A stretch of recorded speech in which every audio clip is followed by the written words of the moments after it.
Muy buenos días.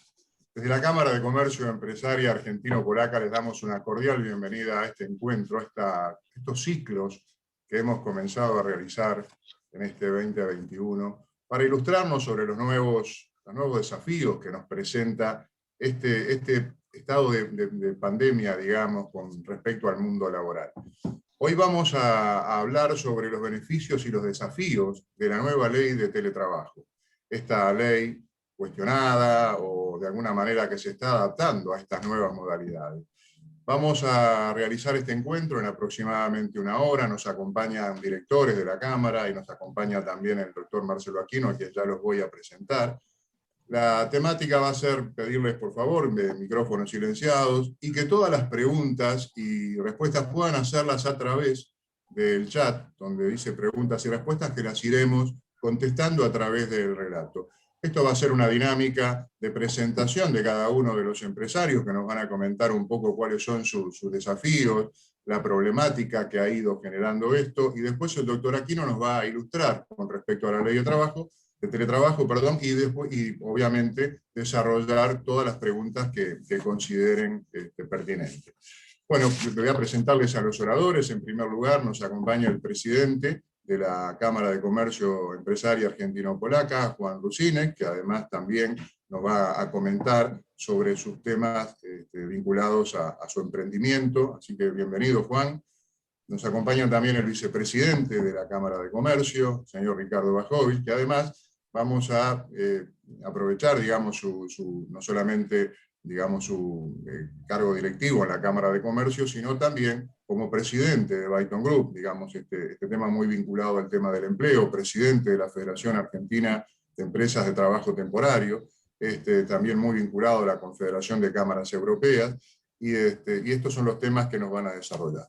El doctor Marcelo Aquino, como ustedes saben, es titular de Aquino y Abogados, es especialista en Derecho del Trabajo y Relaciones Laborales, es profesor universitario en carreras de grado y de posgrado. A todos ustedes una cordial bienvenida y agradecemos mucho que nos estén acompañando en estos ciclos. Así que si les parece, le doy la palabra al señor presidente, Juan Rusinek, para que nos cuente un poco cuál es la dinámica, la problemática que puede estar surgiendo a través de esta nueva modalidad de teletrabajo. Bueno, muchísimas gracias, Juan Carlos, por la introducción. Me junto a tus agradecimientos también en nombre de la Cámara, a todos los miembros, socios y amigos de la Cámara de Comercio Argentino-Polaca, y un agradecimiento también a Byton por el apoyo que nos dan en cuanto a la coordinación de estos eventos. Bueno, este es el segundo evento que estamos haciendo en el año. El primero fue hace 2 semanas, es otro de la serie de Parar y Pensar, Stop and Think. En este tenemos, por lo visto, bastantes interesados, porque se han inscrito más de 200 personas. Y yo me voy a colocar desde el punto de vista no como empresario, sino como teletrabajador, la experiencia que he tenido. Nos están diciendo que estos cambios vienen realmente para quedarse, todos estos cambios producidos fundamentalmente por la pandemia, y vienen para quedarse. No, es una gran mentira. No vienen para quedarse, vienen para mutarse. Pues los cambios que desde un año atrás que se fueron dando fueron enormes.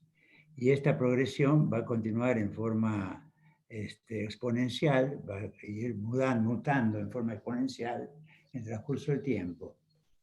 Bueno, les quiero contar rapidito una anécdota. Hace un año atrás me recibo un comunicado de la facultad de que a partir del lunes está cerrada la Facultad de Ciencias Económicas y que, bueno, tenemos que dar las clases en forma virtual. Y nos comentan que, bueno, que podríamos usar un método que la facultad no tiene ningún apoyo, pero sí podríamos usar algo que se llama Zoom. Zoom lo había escuchado nada más de los que tenían la cámara fotográfica y antiguamente lo que era la lupa, que se hacía Zoom también. Pero bueno, parece que era un programa que se podía utilizar, y rápidamente el fin de semana a estudiarlo y ver cómo funciona y cómo uno se puede dirigir. Y así comenzamos la experiencia de este cambio, donde, bueno, las primeras clases fueron llevar a la cámara lo que normalmente uno hacía en clase. Decía, hablaba. Lo que sucede es que nos enseñaron también de que más de 20 minutos no se concentra un alumno. Entonces había que ponerle bastante actividad. Ahí se nos complicó ya porque tuvimos que ir buscando otras herramientas para poder llevarlo adelante. Y así siguió, bueno, aprendimos a trabajar en grupos también, los profesores adjuntos se juntaban en los grupos, después nos reuníamos a trabajar en conjunto, lo fuimos mejorando el esquema. Lo que se está pensando hoy, bueno, hay dos corrientes en la educación. Uno es aquella en que está totalmente digitalizado la educación. Es decir, la educación es personalizada, es decir, va de acuerdo a cada alumno, es decir, se ve toda su carrera, se registra toda su carrera, su vida anterior a entrar en la facultad o en los posgrados, y luego se van adaptando las materias de acuerdo a esas características. Esto todo lo hacen programas que ya existen en Brasil, lo estoy acompañando el desarrollo de uno de estos programas, de una de estas plataformas. Las preguntas para los test también son variadas de acuerdo a las características de lo que va a estudiar o se va a especializar cada uno de los alumnos por su lado. ¿Qué es lo que sucede? El profesor acaba siendo un showman que tiene que participar, las clases se van a grabar en estudios, donde el profesor actúa como un presentador de un programa televisivo. Y bueno, y con todo este material, prácticamente un profesor puede manejar no 40 alumnos, que es el caso que tenemos hoy, tenemos en promedio en la facultad, pero sí 40.000 alumnos, porque realmente es la computadora que define todo, y lo define muy personalizado y con mucha mayor justicia tal vez de lo que son los métodos actuales. Ahora, después viene el otro aspecto, que son básicamente las universidades europeas, que dicen, no, nosotros vamos a continuar con la educación personalizada, vamos a seguir de esa forma, y ya a partir de agosto del año pasado volvieron al esquema con todos los controles y la cantidad de alumnos por aula, todo más dividido de esta forma, pero siguen dando clases presenciales. Bueno, entonces tenemos los dos esquemas que pueden llegar a continuar. Se habla de los 12 millones de trabajadores que tenemos en Argentina, que 3 o 4 millones pueden pasar al teletrabajo. Es decir, estamos hablando de unas cifras muy importantes y que, bueno, sobre esto nos tenemos que concentrar, sea como empresarios o sea como empleados. Dejo la palabra a Ricardo para que continúe ya como desde el punto de vista de empleador o empresario, qué punto de vista tiene al respecto. Adelante, Ricardo.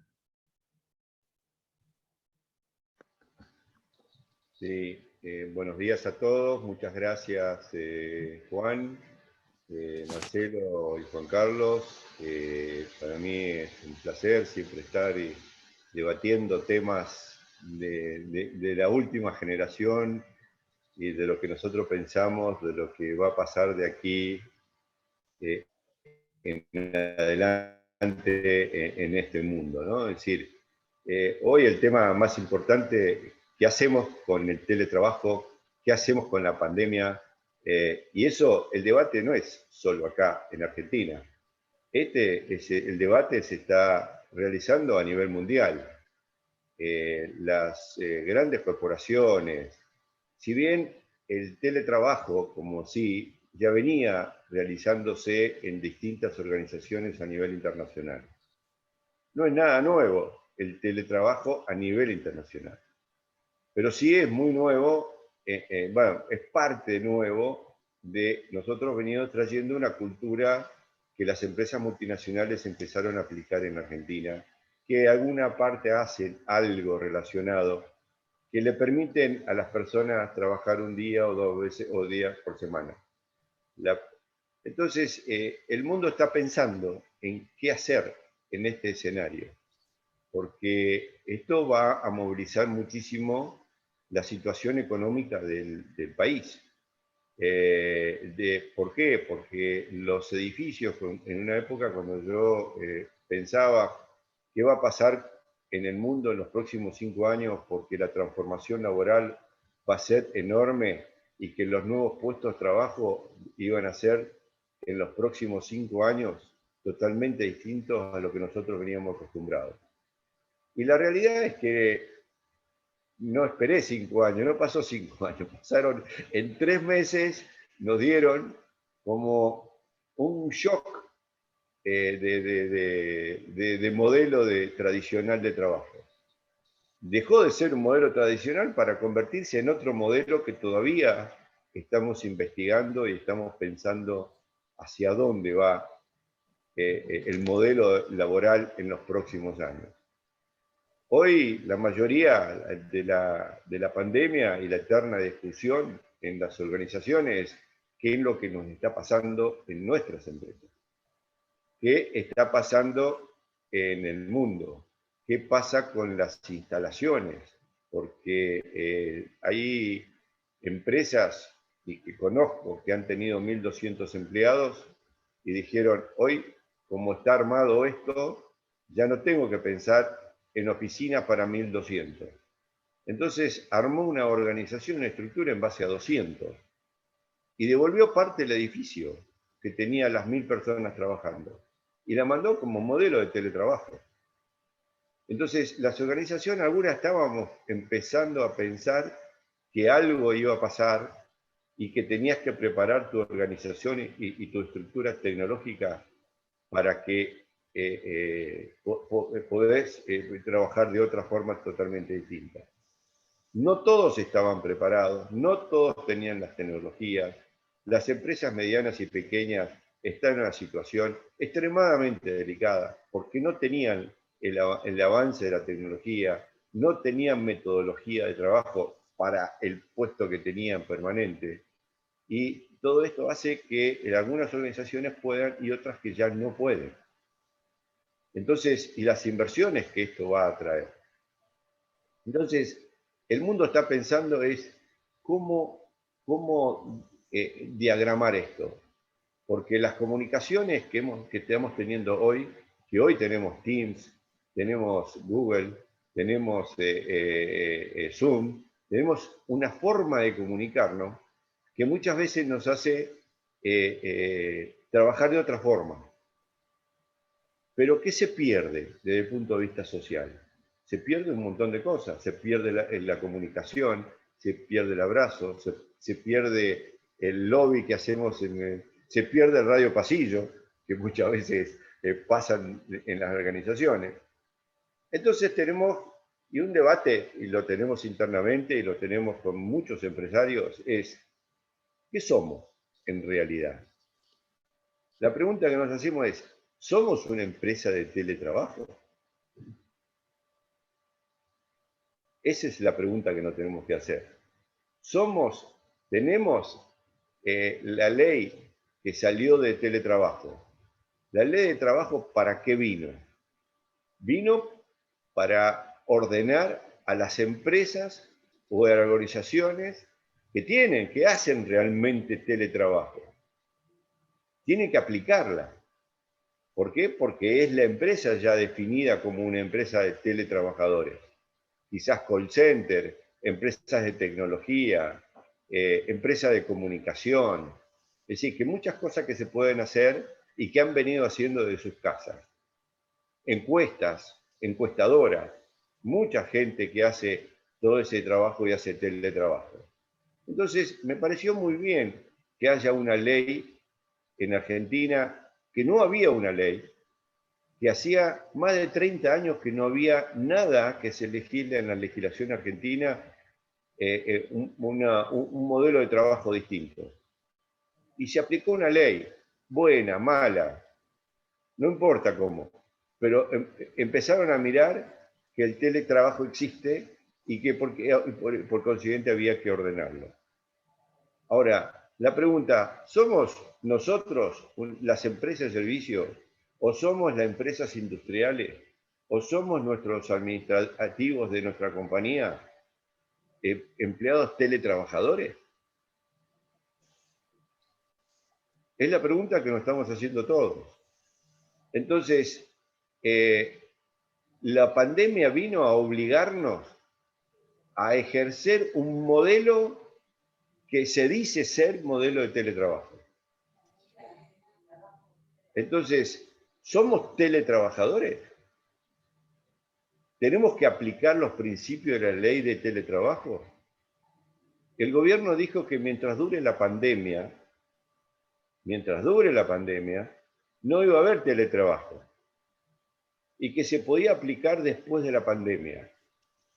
Pero hubo muchas inconsistencias con algunas empresas, especialmente tecnológicas, que ya hacían teletrabajo y no estaban organizadas ni le estaban reconociendo las posibilidades que te permiten hacer un modelo de teletrabajo. Ahora, el gobierno, el día de ayer, determinó que la pandemia continúa hasta el 31 de marzo, el 31 de diciembre. Vamos a seguir en el modelo que estamos, pero no somos teletrabajadores, o somos teletrabajadores.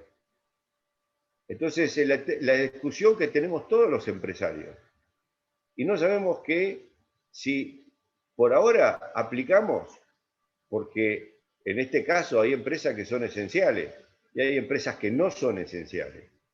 Nuestras empresas todas en su conjunto son esenciales, incluido Byton. Ayer salió una disposición del Ministerio de la Ciudad de Buenos Aires habilitando a las empresas de personal temporario que son empresas esenciales. Ahora eso no significa que seamos teletrabajadores. Entonces, que podamos aplicar la metodología que en alguna forma algunas personas tienen que estar en su casa por distintas razones, me parece correcto. Que el distanciamiento que nos obliga, me parece correcto. Que la gente pueda turnarse para venir a la empresa y hacer una rotación de 3x2, 2x3, sea lo que sea, mientras dure la exigencia legal que hoy se extendió hasta el 31 de diciembre. Que tenemos que actuar de esa forma.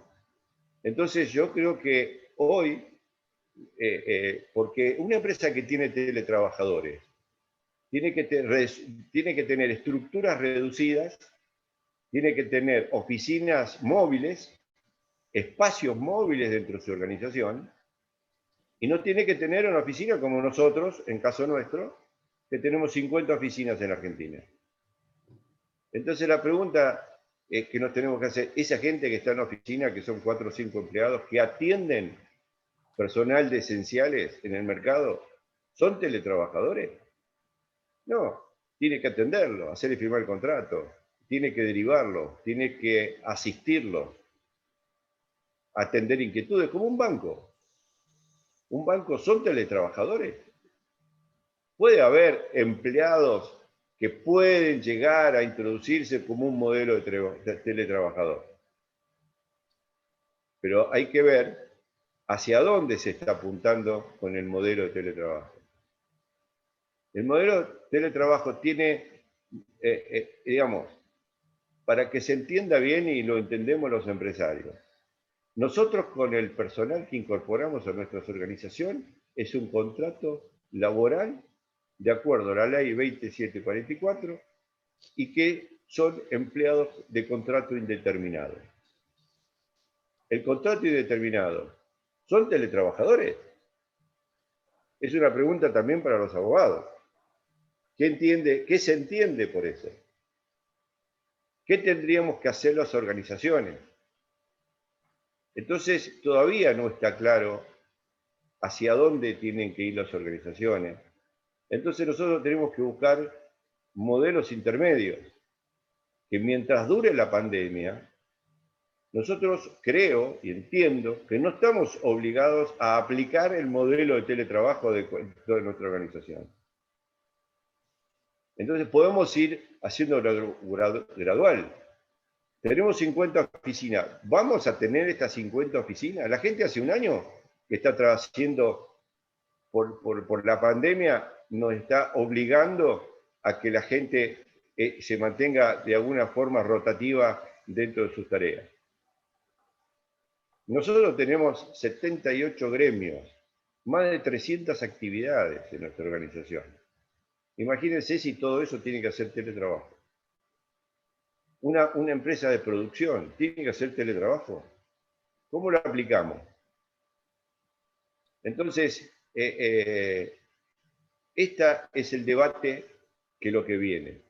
Y como esto se extendió hasta el 31 de diciembre, nosotros tenemos tiempo para poder determinar si parte de nuestro personal puede llegar a ser teletrabajador. No significa que lo tengamos que aplicar. Porque la ley dice muy bien, si vos le das un espacio, porque hoy espacios ya lo tienen históricamente, vos le tenés que nutrir de herramientas para sortear lo que la pandemia te dice que vas a hacer. Y en el mediano plazo tendremos que pensar si vamos a tener un modelo de teletrabajadores y si vamos a incorporar dentro de los contratos indeterminados un modelo de teletrabajo con sus contratos independientes. Entonces, esta es la reflexión que nosotros consideramos que tendríamos que tener. Y este debate no es acá, en Argentina. El debate es en el mundo. Hay edificios totalmente vacíos. Nosotros tenemos edificios vacíos. Entonces, pero porque nos obliga la pandemia de interactuar entre las dos posibilidades. Pero hoy, nuestra empresa, ¿es una empresa de teletrabajo? No. Nuestra empresa es una empresa de servicios que provee mano de obra a empresas y a industrias, en la cual nuestro trabajo muchas veces es presencial, porque tenemos que interactuar con la gente, porque tenemos que hacerle contratos, porque tenemos que hacerle derivaciones. Tenemos que manejar la administración de toda esa gente. Entonces, esto lo digo por el modelo que tiene nuestra actividad. Pero hay muchas actividades. Una pyme no puede tiene 5 o 6 empleados. ¿Puede tenerlos todos los días en su casa? No, no puede, no alcanza, porque no está preparada su organización y su infraestructura. Y hoy, de alguna forma, lo están haciendo, por más que la ley, por más que el decreto del gobierno dice que hay cosas que se pueden hacer y hay cosas que no se pueden hacer. Pero hay cosas que uno prioriza por los problemas que pueden tener dentro de su organización. Y hoy el sufrimiento más grande que está teniendo el mercado es la pequeña y mediana empresa. Y hoy piensan en sostenerse. Y más, hay muchos trabajadores que pasaron a la informalidad porque de esa forma directamente no tienen que declarar ni de una forma ni de otra. Entonces se perdieron más de 100.000 puestos de trabajo en el último año. Y hay muchas empresas que tomaron la decisión de negociar la salida de la gente pagándole un 100% o pagándole un 130% por la doble indemnización porque los obliga, y hacen negociaciones con la gente. ¿Pero ustedes creen que las empresas no están despidiendo? No le quepa la menor duda que sí están despidiendo. Y cambiando las plataformas de sus organizaciones. Y cada vez mayor. Y si tiene que hacer algo, lo terceriza con otro. Entonces le conviene más tercerizar un servicio y sacarse el problema encima que tenerlo como propio. Y entonces la informalidad cada vez va a ser mayor en el mercado. Porque mientras más exigencia tiene,